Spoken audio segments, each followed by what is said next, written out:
Welcome back. How are you. आज की इस वीडियो में हम आपको 11th क्लास चैप्टर नंबर 7 जिसका टाइटल है द एडवेंचर, जिसे जयंत नर्लिकर ने लिखा है, ये आपके हॉर्नबिल बुक से है। इसकी बहुत शॉर्ट में कुछ सुंदर पिक्चर्स के साथ हिंदी समरी की स्टडी कराएंगे। Students, first of all I would like to tell you कि ये द एडवेंचर एक यूनिक साइंस फिक्शन है। इस स्टोरी में राइटर ने हिस्ट्री और फिजिक्स के एक न्यू कॉम्बिनेशन को बनाने की कोशिश की है।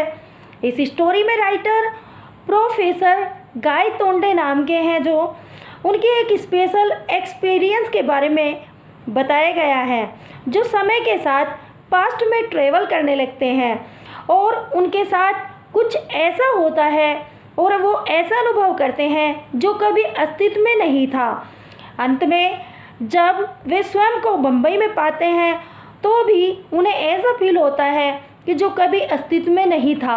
ये सब कैसे होता है, आइए चलते हैं इस छोटी सी स्टोरी की ओर। प्रोफेसर गाय तोंडे एक हिस्टोरियन थे। एक बार वे अपना एक लेक्चर डिलीवर करने जा रहे थे। लेक्चर का टाइटल था द बैटल ऑफ पानीपत। रास्ते में एक ट्रक से उनका एक्सीडेंट हो जाता है। एक्सीडेंट इतना सीरियस था कि वे कोमा में चले जाते हैं। उनका माइंड थोड़ा सा स्लिप हो जाता है।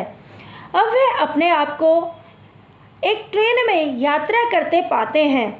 उनके जीवन की एक छोटी सी घटना अब उनके पास्ट व फ्यूचर दोनों को चेंज कर देती है। वास्तव में बॉम्बे के किसी हॉस्पिटल में वे कोमा में थे।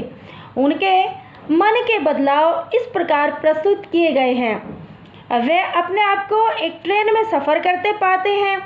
ट्रेन जैसे ही विक्टोरियम टर्मिनम पर रुकी, उन्होंने पाया कि स्टेशन काफ़ी नीट व क्लीन था। सभी वर्कर्स और ऑफिसर्स भी कुछ एंग्लो इंडियन और कुछ ब्रिटिश थे। स्टेशन के बाहर आते ही उन्हें ईस्ट इंडिया कंपनी का मेन ऑफिस दिखाई दिया। होबी रोड पर चलते हुए उन्होंने ब्रिटिश ब्रांडों की एक बिल्डिंग देखी, जैसे कि बूट्स और Woolworth departmental stores, Lions, Barclays और अदर ब्रिटिश बैंक्स ऑफिस। कुछ दूर आगे जाने पर उन्हें फोर्ब्स की बिल्डिंग दिखाई दी, जहां पर उनका बेटा काम करता था।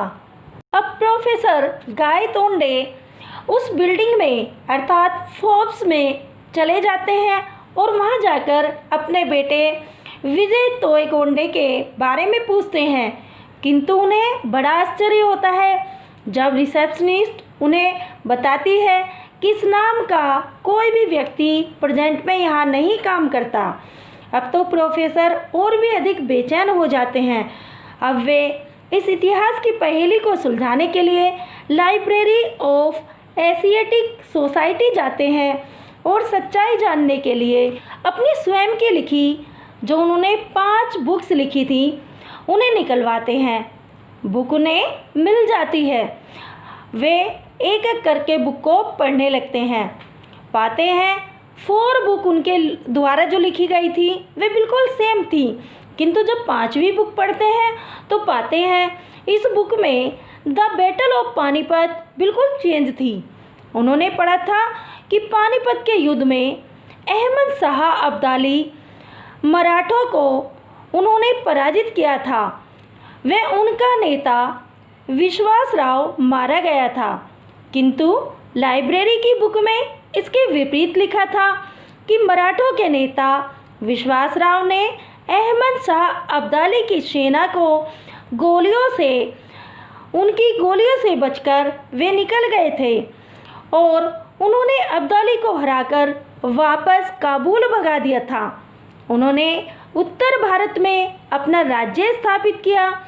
वे अंग्रेजों का सामना भी किया तथा काफ़ी समय तक कुशल व अच्छा शासन किया। इस ऐतिहासिक युद्ध की घटना को पढ़कर प्रोफेसर और अधिक कंफ्यूज हो जाते हैं। अब वे लाइब्रेरी से निकलकर वहाँ एक गेस्ट हाउस में जाते हैं और फ्रूगल मेल अर्थात हल्का सा भोजन करते हैं।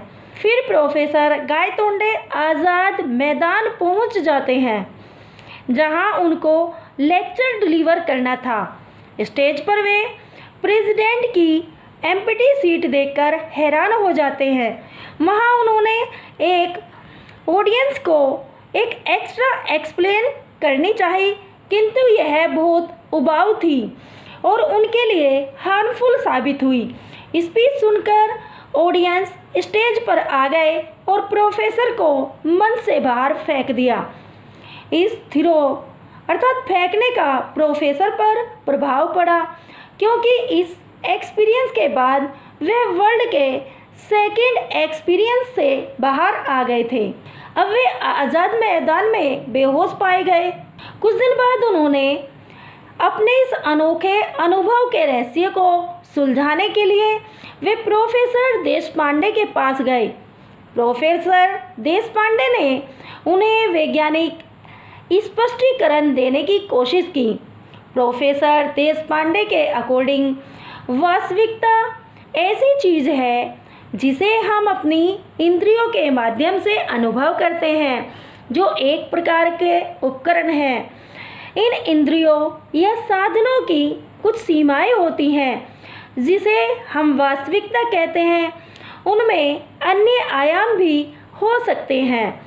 Means that reality may not be unique has been found from experiment on every small systems of atom and their constitute particles। Professor Deshpande ने उन्हें और अधिक समझाने के लिए भौतिकवादियों के उदाहरण दिए। उन्होंने कहा कि भौतिकवादियों के अनुसार दुनिया के अलावा कई ऐसी दुनिया हैं जो हम अपनी इंद्रियों के माध्यम से ही देख पाते हैं। उन्होंने परमाणुओं की छोटी प्रणालियों और उनके कणों पर प्रयोगों के दौरान कुछ चौंकाने वाले भी ऐसे सिस्टम बताए। इन सिस्टम का बिहेव इनडायरेक्ट है। इसे नियंत्रणा की कमी कहा जाता है। इस कानून को ध्यान में रखते हुए यह कहा जा सकता है कि जिसे हम वास्तविकता कहते हैं वे दूसरी दुनिया से अलग हो सकती है। प्रोफेसर देशपांडे के अनुसार पानीपत की लड़ाई के बारे में अपने यूनिक एक्सपीरियंस के दौरान प्रोफेसर गायतोंडे ने एक दुनिया से दूसरी दुनिया में संक्रमण किया। वास्तविकता यह है कि वे कोमा में मुंबई का दौरा कर रहे थे। उनके साथ एक दुर्घटना हुई और वे कोमा में चले गए। दुर्घटना के समय वे पानीपत की लड़ाई के बारे में सोच रहे थे। वे इसके परिणाम के उन्होंने हिस्ट्री ही चेंज कर दी, जिसमें इंडिया कभी भी अंग्रेज़ों का गुलाम नहीं बनी थी। उन्होंने यह भी पाया कि मराठों ने पानीपत के युद्ध में अब्दाली के सैनिकों को हरा दिया था। जब प्रोफेसर कोमा में थे उस समय उनकी चेतना में ब्रिटिश भारत का अनुभव था जिसे वे हमेशा देखना चाहते थे, लेकिन वास्तव में ऐसा भारत कभी अस्तित्व में नहीं था। यह गायतोंडे के माइंड में ही मौजूद था। स्टूडेंट्स, ये इस कहानी की शॉर्ट में हिंदी समरी थी और इस कहानी के माध्यम से राइटर यही बताना चाहता है कि एक छोटी सी दुर्घटना या छोटी सी ऐसी कोई घटना हमारे पास्ट, प्रेजेंट और फ्यूचर तीनों को ही प्रभावित करती है। भौतिक का उदाहरण देते हुए कहा कि एक एटम पूरी दुनिया को बदल सकता है, पूरे एटमॉस्फेयर को चेंज कर सकता है। ऐसे एक छोटी घटना ने प्रोफेसर गायतोंडे के जीवन को बदल दिया था। सो स्टूडेंट्स, उम्मीद है कि ये स्टोरी आपको बहुत अच्छे से समझ में आई होगी। इस कहानी की वीडियो को स्पेशल आपके लिए तैयार किया गया है, अतः आई रिक्वेस्ट यू कि इस वीडियो को बार बार देखें और चैनल को सब्सक्राइब करें। आपसे जाते हुए यही प्रॉमिस करते हैं कि दोबारा से एक नई वीडियो के साथ एक नए अंदाज में आपसे मिलेंगे। इसी के साथ thank you for watching it.